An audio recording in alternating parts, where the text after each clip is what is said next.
Hello again. So something really interesting happened to me today. I was I work in a kitchen, right? I was walking into work today and my manager looks at me and says, "Hey, we didn't have you scheduled today," which is, when you work in a fast-paced and exciting environment like a kitchen, that's something that's exciting to hear, you know?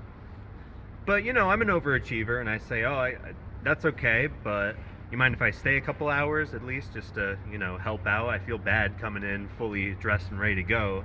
And they say, "Sure." So I basically stay and do barely any of the work that I usually do on a normal day in the kitchen, right? And this kitchen's fast. It's intense. When there's a rush, there's a rush. Those of you who are in food service know exactly what I'm talking about. There's just so much to think about and to process and to execute. It can get overwhelming. And I don't work in this kitchen every single day of the week, but basically on the days that I do, when it's particularly really busy, I'll get out of work and I'm a self-improvement type of guy. I'll be pushing myself to go, okay, start doing the good habits, start writing in your journal, start reading, put up the YouTube video, and it'll take a little longer. And that naturally happens, right? All the work your brain does and your body does, you get your willpower takes a hit when you're really pushing it like that, when you're trying to deliver the best service to the customers and get everything on lock. So you'd think on a day like this, where I barely get I don't really get much of the work done in the kitchen. I'm blessed with a 2-hour shift. You'd think I just come home from that and it's perfectly fine. I can jump right into the video and right into the good habits. But that didn't happen. I ended up wasting the same exact amount of time that I would have if I worked a full shift. Now, what does this mean?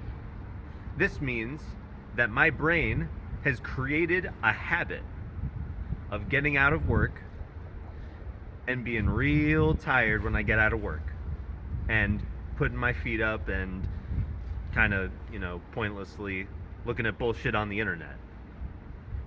My brain and my body were fully prepared to have that crash as soon as I got out of that job. It's just to sit there and go, okay, it's over. Oh, that was so exhausting. I'm even if it wasn't that busy. It was a snowy ass day. No one wanted to come in. I barely had any customers come up. But I still, with the power of my habits, decided to fuck off for a little bit. And I'm taking full responsibility for that. As a man, that's on me. But I thought it was a really good opportunity to talk to you about the power that your habits actually have. They have the power to grow your empire or destroy your empire. Really take stock of your habits, okay? What are the usual routines you do in your day? And that means the things you do every single day, the things that you know what a habit is. You know what a habit is if you come to this channel. You know what that is. You may have a habit that is detrimental to you. You almost certainly do, actually. If someone like me who just goes full balls to the wall on his goals, on his mission, on everything, if he has things like that, and I'm in the early part, if I have something like that, you definitely have something like that.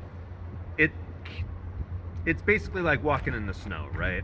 Let's say you have a task to go from your house to your shed to get the snowblower to get all the snow off your driveway so you can park your car, right? Let's say that's your task. And let's say multiple days of snow. So the snow comes back and you just got to go back and forth over and over and over and over, right? That path that you walk through the snow is going to get matted down because of your boots, because of your footsteps, because you consistently put yourself along that path and you get to the shed. And inevitably, every time after the first time you go to that shed, it's going to be faster. Now, that is exactly what's going on in your head. Okay? The little grooves in your brain, the wrinkles, all that, those, and this is bro science at this point. I don't know if the physical grooves in your brain actually, affect this. I'm sure they do. Your brain's a muscle, and the more definition it has, the healthier I'd assume it is. The grooves in your brain get more and more defined. So the actions you perform in real life that require those grooves, that require those neural pathways to connect, those things get easier and easier. The first time you enter the gym, the first time you ever place your hand on a weight, on a dumbbell or a barbell, you don't know what you're doing. The brain has not created that neural pathway. So it's like you're in the snow. You're trudging along through this thick snow, and it's tough, and you got to pick your leg up super high to get there. You got to put in the extra willpower and the extra effort.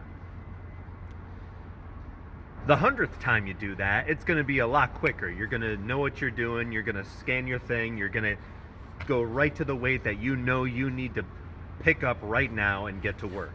And it's going to be easier. This is why people say the hardest part is starting. Because starting, you don't really have momentum on your side. You don't have the habit. You don't have the routine. Your brain is brand new to this. Your whole being is brand new to this. So you gotta take it slow. And that's where, if you're beginning anything, you gotta realize it's okay to go slow at first. It's okay. Success and wealth and all that loves speed. Absolutely it does. But if it's the first time you're doing something, give yourself a little bit of grace. I'm telling you, give yourself some grace in going slow, because the worst thing you can do is trudge along onto whatever task or path you got. Oh, I wanna write a book, and your neural pathways aren't connected yet, so it takes you forever. Things get in the way. It's a lot tougher, and you don't do it as much as you'd want. Don't be hard on yourself. Don't give yourself that opportunity to quit and say, "Oh no, I'm just not cut out for this." This is where a lot of people get stuck, right? You got to give it at least 2 weeks. You can do anything for 2 weeks. Give it 2 weeks of your undivided, disciplined attention and consistency. And if you fall off, that's fine. Get back up, keep on going. If you fall off, that's fine. You got to get back up and keep on going. You can't sit there in the snow on your ass and think, well, this is pointless, and turn right around, go back in the house. You can't do that. The driveway has to be plowed so your car can be parked and it won't get towed. In the same respect, you need to walk into that gym, place your hand on that barbell, and do your first ever squat. I hope you've been doing squats before you watch this video, but if you haven't, get your ass in that gym.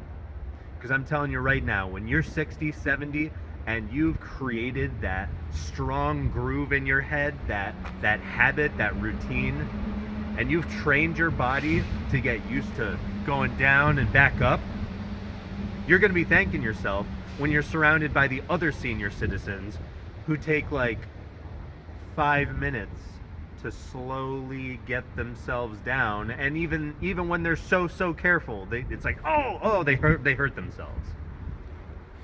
You don't want to be locked into your body when you're older, okay? More people than ever lead sedentary lifestyles in this modern day and age, okay? More people than ever. We're going to see a lot of senior citizens who are locked into their body. Do not be one of them. And in the same respect, do not be one of these people who is just locked into their laziness, okay? I already have a pretty bad routine I got to break in, getting home from a hard shift and then just immediately slop scrolling. Just, fuck it, give me this content. Oh, someone fell off a cliff. Oh, someone Someone fired a gun incorrectly. Oh, this person ran from the like, recognize those habits, because it goes the other way too. You probably have the strongest neural pathway that helps you pull out your phone and just stare and scroll and scroll and scroll. That's probably strong as fuck. That's probably extremely strong. Or getting on the game, or milking your snake, or any of that nonsense you're not supposed to be doing. Get the loser habits out of your life. I'm telling you right now. This is your sign. Before anything else you do after this video, get the loser habits out of your life. Identify them, write them down, and cut them out. It's as easy as that. See you next time. Bye.